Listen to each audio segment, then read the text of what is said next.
Jacques de Vulder, j'habite à Rampillon depuis 8 ans bientôt, oui.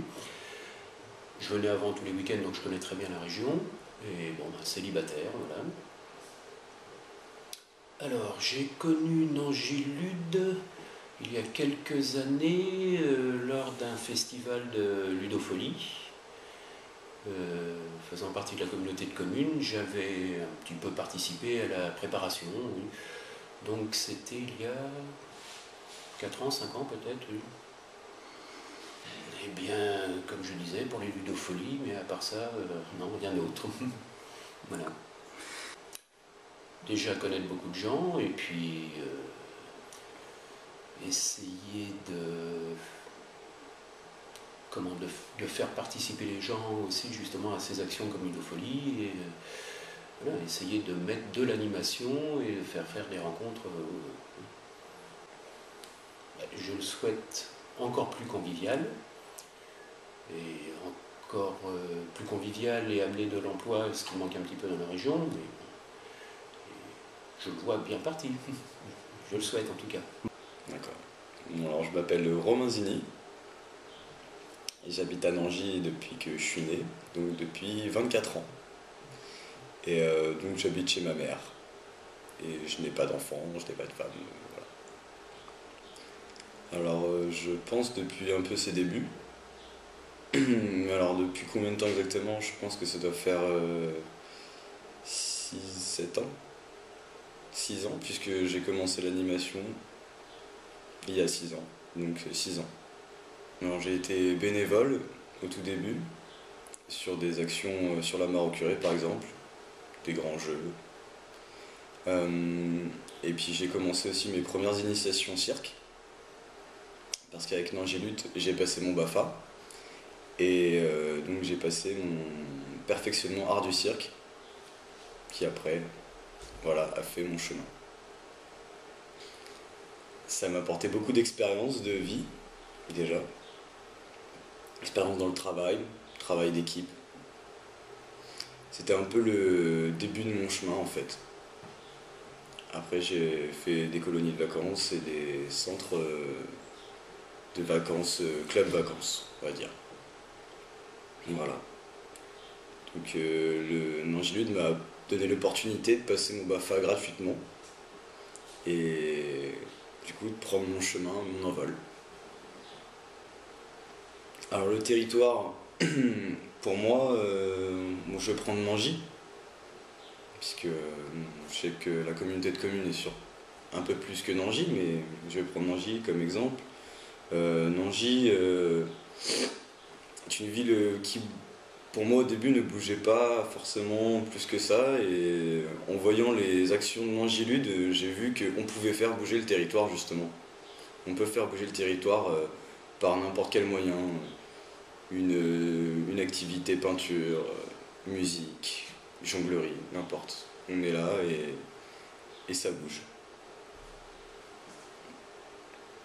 Alors le territoire dans l'avenir, j'espère que le centre social va continuer ses actions, qu'il va prendre lui aussi son envol, malgré que je pense qu'il l'a pris depuis un moment. Et je pense qu'il y a d'autres personnes qui sont là depuis le temps, depuis ces 6 années où je vois Nangilude progresser. Je pense qu'il y a plein de personnes qui se sont rajoutées et qui font marcher la machine. Donc je m'appelle Catherine Alain, j'habite à Gâtin et ça fait 6 ans qu'on habite à Gâtin et je suis mariée avec 2 enfants. Mon fils aîné a 6 ans et le tout petit dernier, il vient d'avoir 1 an. Voilà. Alors, Finlay avait 2 ans quand je suis allée m'enseigner à la lutte et c'était en 2008, donc ça fait 4 ans que je connais la lutte. Donc moi j'ai cherché une activité pour mon fils qui avait 2 ans à l'époque et justement il y avait un projet pour les parents-enfants. Donc, ce qu'on appelle un lieu d'accueil parents-enfants. je crois, là. Et ça correspondait à ce que je cherchais. Donc, ils appelaient ça le Ludibule à Nangy. Donc, le projet venait de commencer en début d'année, en janvier. Et moi, je l'ai rejoint en septembre, à la rentrée. Et voilà, c'était comme je ne travaille pas, ben, je pouvais accompagner mon fils à la Ludibule une fois par semaine, le vendredi matin. Voilà. Alors ça m'a apporté et à moi et à Finlay beaucoup de choses parce que en étant mère au foyer, je n'ai pas trop d'activités.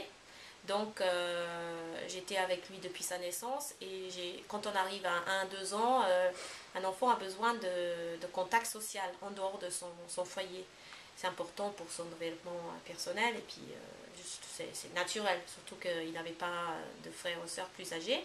Et pour moi aussi, j'avais besoin aussi de connaître mieux les personnes de la commune, en dehors de Gatineau même, de connaître d'autres personnes. Et comme je connaissais Nangy, je ne m'appelle plus à quelle époque, mais au bout de quelques temps, comme j'étais régulier, je venais fidèlement tous les vendredis matins. Le groupe qui organisait le projet m'ont demandé si je serais intéressée de devenir ce qu'on appelle parents accueillants, c'est-à-dire d'être toujours participant comme les autres, mais quand les nouvelles personnes arrivent le vendredi matin, de faire attention, de bien les accueillir et de faire connaissance, de faire en sorte qu'elles se sentent, oui, se sentent accueillies, parce qu'on a eu aussi des papas. Et voilà, donc ça m'a plu parce que j'étais enthousiaste pour le projet, pour le concept, et je voulais encourager d'autres mamans et même des nounous, ceux qui voulaient, ou les grands-mères, de venir et amener leurs enfants et de partager les choses ensemble. Alors, ça fait 6 ans qu'on est là. Et nous, avec mon mari, on recherchait un peu de calme et un peu de place, surtout, pour vivre. Et ce que j'aime ici, c'est quand même, il a la qualité de vie, même si on n'est pas loin de Paris et de sa banlieue. Donc, j'aime beaucoup la Seine-et-Marne. J'ai beaucoup de patrimoine, beaucoup de choses à voir. Mais comme il y a beaucoup de petits villages, c'est varié et chaque commune a un peu son caractère. Donc, ce que j'apprécie ici, c'est le calme, c'est l'espace, c'est aussi tout ce qui est ruralité, que ce soit l'agriculture ou la vie de village, quoi, qui est sympa. Et voilà, le contact humain aussi. Parce que quand on habite en ville, le rythme est plus vite et les gens, je trouve, en tout cas, selon mon expérience, ils ont moins de temps à se parler, à se connaître. Donc, je trouve ce côté-là, c'est bénéfique. Et j'aime bien ce côté aussi forêt de Seine-et-Marne. Il y a beaucoup d'espace où on peut aller marcher. C'est énorme, c'est une grande région, donc on a beaucoup de choix aussi, tout en étant dans la même région. Et, voilà, et puis c'est pas trop loin du travail aussi de mon mari, aussi il fait du covoiturage. Donc, alors, je pense que justement, comme on est en zone rurale, je crois qu'il est important de garder cet aspect rural et qu'on n'essaye pas de devenir comme la banlieue en copiant tout ce qu'ils ont. Donc, comme on a une population qui est limitée mais assez éparpillée, on n'a pas besoin de faire tout centralisé. Et là, on va perdre un petit peu le caractère. Donc, dans la mesure du possible, il faut essayer d'encourager les commerces de proximité, peut-être par des coopératifs, qui est un bon système, hein, qui marche bien. Et puis, en ce qui concerne le côté social, pour les familles, il y a déjà pas mal de structures en place. La plupart des gens possèdent une voiture, au moins une, donc ils peuvent aller à la piscine, etc. Mais on a des systèmes comme le Proxibus, etc., qui aident ceux qui n'ont pas, parce qu'il y en aura toujours ceux qui n'auront pas de véhicule, je veux dire. Mais ce sera bien d'encourager des projets, par exemple pour les enfants, les petites enfances, au niveau des communes, donc d'avoir un peu pas de flexibilité, mais c'est quoi le mot que je cherche, de pouvoir se déplacer en fait, mobilité, voilà, pour pouvoir accueillir des gens, des professionnels ou des volontaires sur chaque commune et de faire des projets en commune, comme justement l'abri nangicienne qui a démarré pas mal de bons projets pour la jeunesse et qui commence à inclure autant de communautés que possible. Par exemple, Gatan vient de se rejoindre à cette commune et c'est tout à fait avantageux pour nous parce que c'est pas la peine qu'on se bat dans notre petit coin. On a déjà nos activités de village qui sont particulières à nous, que ce soit le moulin Choix ou le Fête Saint-Jean ou la Bourcante de Gatan qui sont connus par toutes les autres. Et c'est bien qu'on garde ces particularités. Mais en dehors de ça, c'est bien aussi qu'on participe aux autres projets avec les autres communes. Comme les Ludifolies, comme là, il y a eu un moment donné un service qui malheureusement est arrêté. C'était le Babybus qui était excellent aussi.